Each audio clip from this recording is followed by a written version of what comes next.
When it comes to preparing for a movie, what are some pitfalls that people can avoid? It might be little things. It might just be energy, being focused, having enough time. Like honestly, the biggest pitfall, I mean, you'll never have enough time. You'll never have enough money. I don't give a shit what your budget is. Like whether you have $3 million or 300, every filmmaker, every producer always has the same complaint, which is like not enough time, not enough money. And even if you've got more money, you think that'll ameliorate it. It just winds up being the same fucking problem, economy of scale. So don't worry about that shit. This is what you need to think about, I think, primarily. Be prepared in as much as like, if you're starting for the first time, you've never done this shit before. Obviously, this isn't advice for people who do it for a living. Let's say you're a first timer. Rehearse the fuck out of that shit. Like a month. On Clerks, Mallrats, Chasing Amy, we rehearsed for a month before we went near a set. That way, your take ratio is going to be real low. Now, some people will be like, what does that matter in the age of fucking digital video? Back when you were shooting film, yes, it was expensive to process film. Time is money on a movie fucking set. So if you can accomplish it in one take, fucking move on. Like the story of my life, and I've told it before publicly, so this might not be news to some, but how I've been able to keep doing what I've been doing for 30 years. If people are like, I hate him, why does he keep fucking, how come he still works? This is why. I don't strive for excellence. I ain't Chris fucking Nolan. Believe me, every critic will tell you that and shit. Chris Nolan strives for excellence. I, from the beginning of my career, from Clerks forward, was never like, let's make it fucking perfect. If I was striving for perfection, I don't think I've ever made my first film yet. I'd still be sitting there frozen. What will it be like? Good enough will take you very far. Good enough has taken me 30 years. So on the set of Clerks, we'd be shooting. I'd be like, cut. All right, that's good enough. Let's move on. Let's do something else. Good enough has gotten me here. It's gotten me all the way to this fucking chair. Good enough will get you as far as you need to go. Now, that's probably not winner talk, right? Like fucking if you want to win an Oscar, you got to leave it on the table. You got to fucking like make people hurt. Fucking make those movies where like Leonardo's fighting a fucking bear and shit and fucking make people sit in the snow to do it because everyone's got to be miserable in order for this to read and shit like that. I ain't that guy. I ain't that committed to it. I just like to make pretend, maybe get a little money for it and shit. So I can't go in authentically like that where it's like, oh, fucking everything. It's going to be perfection at the cost of everybody. And there are directors who do that. And I respect them, I guess, a little bit. I wouldn't do that to my cast and crew, but like those movies are fucking successful because they've got a vision and a drive and the passion of a filmmaker. If I were ever trying to make one of those things, it wouldn't happen. Number one, I don't have the talent. Number two, I don't have that kind of patience and shit. Number three, I can't do that to other people. I want people leaving my set going, I had a good ass fucking time. That's how I keep my budget's low. Crew comes back and they'll work for fucking scale because they're like, look, you don't pay a lot, but fucking it's a good time on a set. You're going to enjoy yourself. You're going to have fucking happy memories and shit like that. Good enough gets me to the set. If I've rehearsed enough before we shoot and I'm on set, 1-2 takes tops and I'm like, good enough, moving on. Wow. And that time all adds up. That's fucking money. So strive for perfection, I guess, at some point in your career. I honestly never have, and I've just been doing it for 30 years. And some people out there, I'm sure the Letterboxd crowd would be disgusted by that thought. Like, oh, he doesn't even fucking try. Clearly I try. I've been doing this for 30 fucking years. Well, you show up. I don't That's try. And beyond show up, I deliver. I just don't fucking make everyone's life miserable to fucking deliver something that's like, I've got a vision. It's right. Like, I got an idea where we're going and shit. Let's all have a good time doing it. Otherwise, what was the fucking point? If people on a set are miserable when you make pretend for a living, everybody has fucking failed and you shouldn't be doing this. Like, it should be fun. It's making pretend for a living. And I understand, there are some people like, no, man, art is pain and is good. Not really. This is an art form. Don't get me wrong, but like, doesn't have to be fucking painful. It's very cathartic. And a lot of folks can't do that fucking pivot. Like, it's got to be this. And I don't believe in that. So I'm the guy that's just like, that's good enough. Let's move it on. Every one of my movies is good enough. Don't have to be great and shit. I saw somebody the other day on Twitter was like, it's got like 1 or 2 really brilliant ideas in his movie and the rest is just some fucking horse shit. And I'm like, yeah, I mean, that's it. You don't have to keep watching them if you don't like that kind of thing. But I'm lucky I got 1 or 2 good ideas in the horse shit. If you're an indie filmmaker and you're out there going like, nobody's ever fucking heard my story, they've never heard my voice. They've never fucking seen what I can do. And if you're sitting there right now going, I fucking hate Kevin Smith. He makes the same fucking movie every time. 30 years in the business. All he's done is make Clerks and Jay and Silent Bob.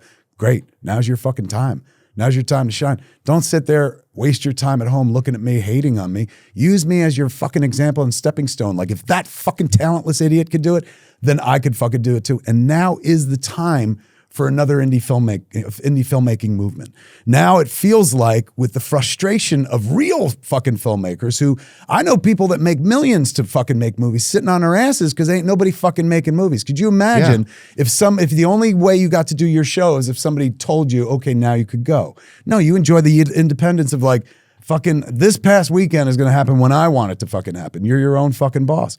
There are a lot of people that never figured out how to do that. They never came from indie film, so they couldn't pivot back to indie film. They've just been spoiled by working for a studio. So now, with the studios not making anything, they're like, what do I fucking do? I've always been able to pivot back to indie film. And I feel like, even though I've been able to do that, I've been in indie film for a while, everyone knows every variation of story I could possibly tell. Every once in a while, you'll whip a tusk on them, and they're like, well, that's fucking weird. But generally speaking, they're like, he does those Jay and Silent Bob movies and shit.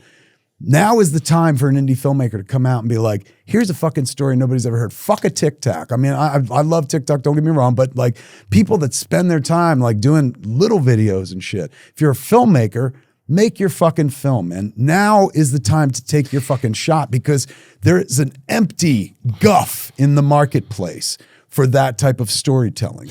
All of it has gone mainstream. Streaming is now mainstream. So people who are telling these offbeat stories on streamers, they are essentially studios at this point. When I started indie film, it was like us outside of Warner Brothers and fucking, 20th Century Fox and Paramount going like, well, they'll never let us play. So just because they won't let us in don't mean I can't do it on my own.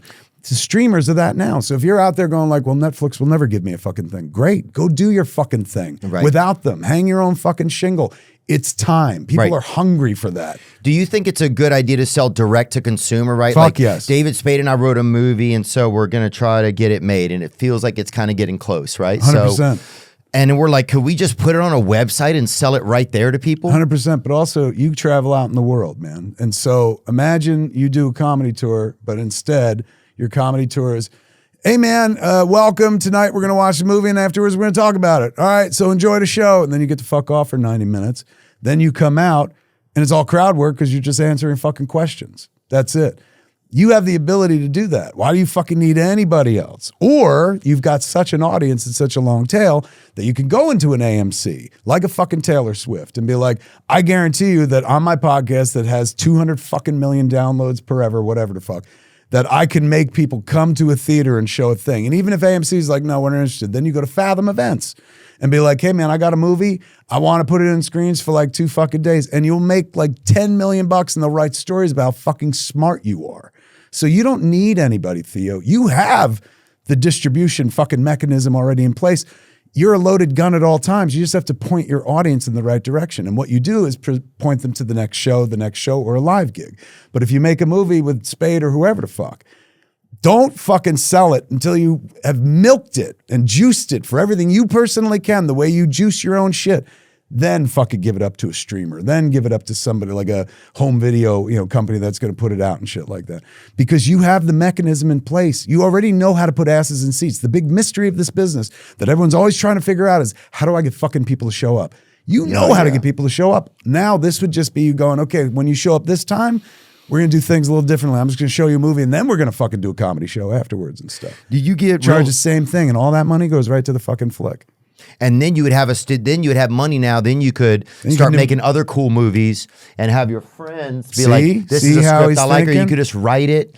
And then it's like you'd have movies would be like free again because there wouldn't be, you don't have to go and ask some smarmy fucking dude.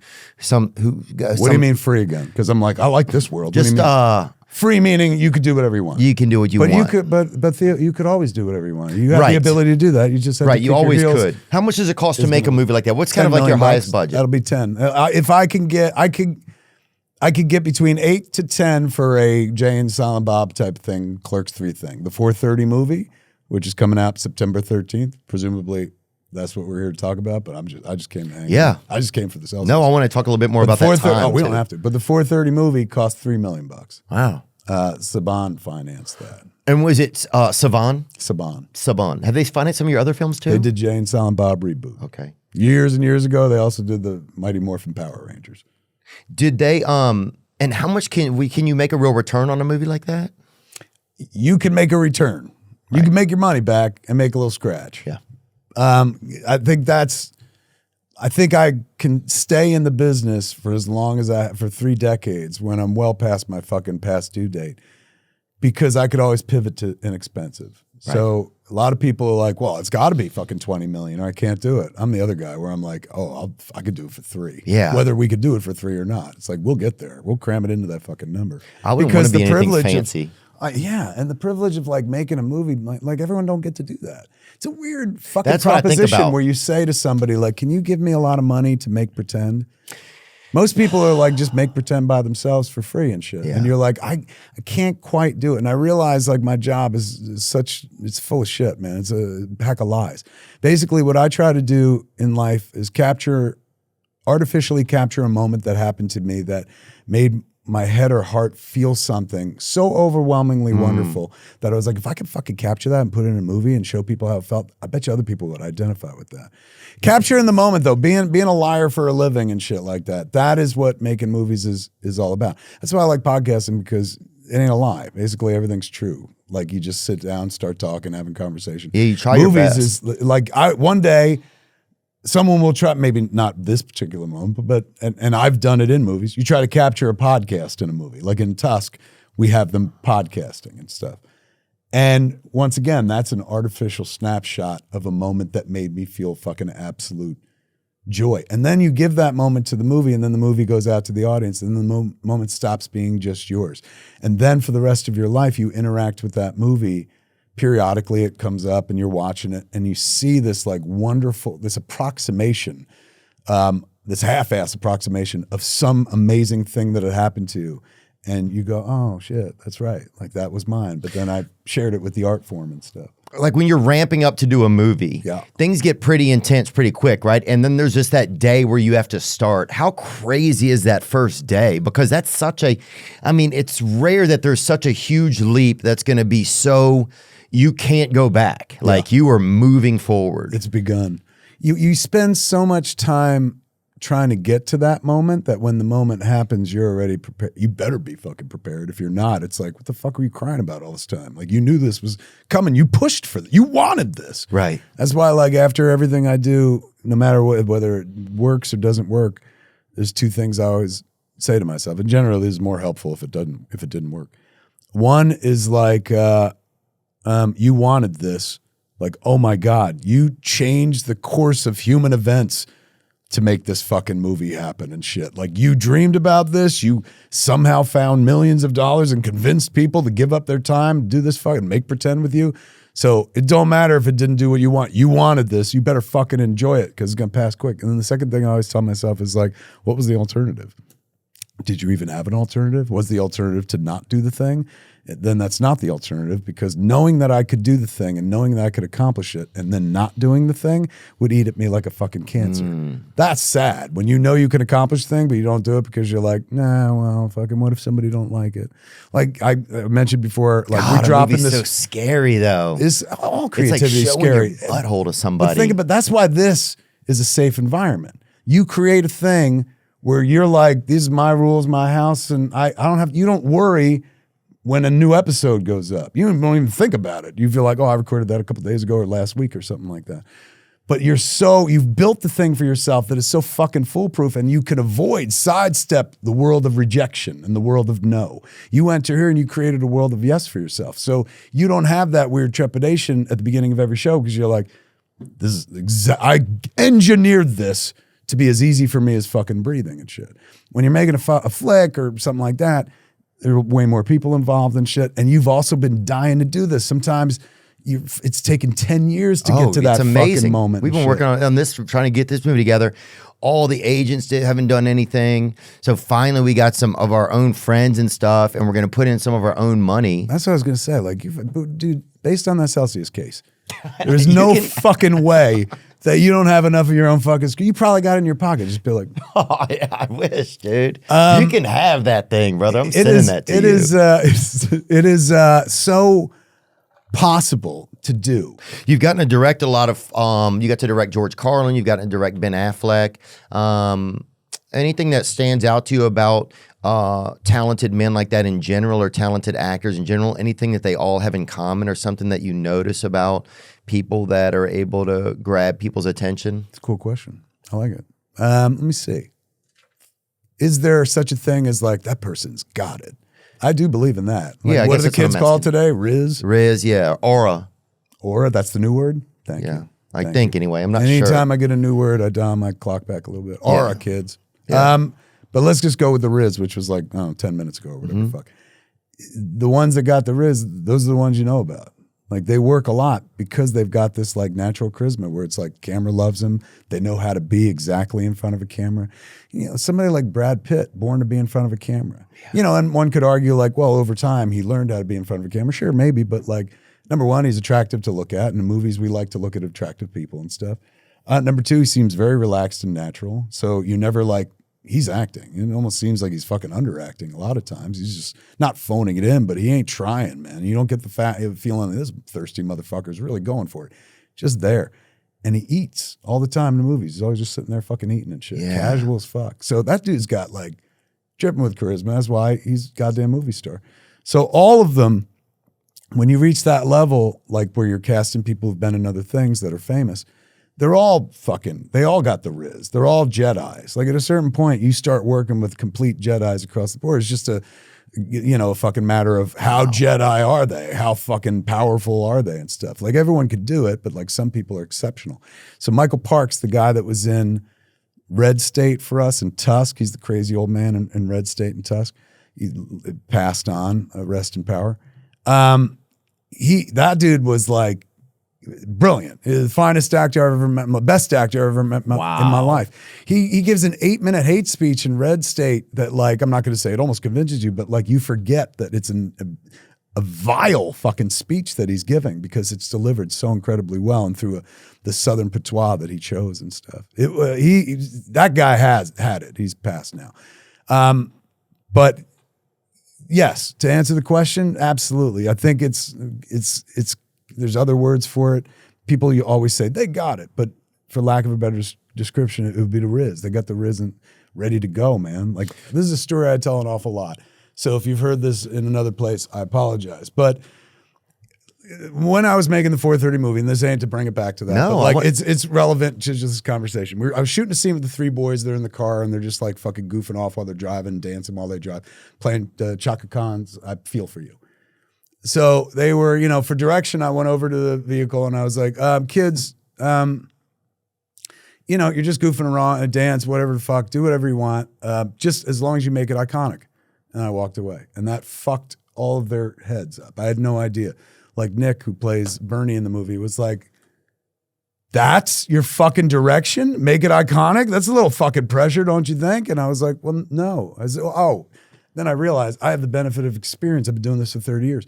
I was like, what I mean by that is that every decision that you're making here in real time is like dropping a stone in the water and watching the ripple effect or the butterfly effect. Like, it's crazy what people years from now will concentrate on about this weird little moment in the movie that you're just like, what should we do? And I'm like, oh, just make it iconic. And I mean that because people will be watching this scene forever and it will hopefully connect with them, even if it's somebody who wasn't alive in 1986, a current day teenager who could see that fucking sense that joy that's in the scene.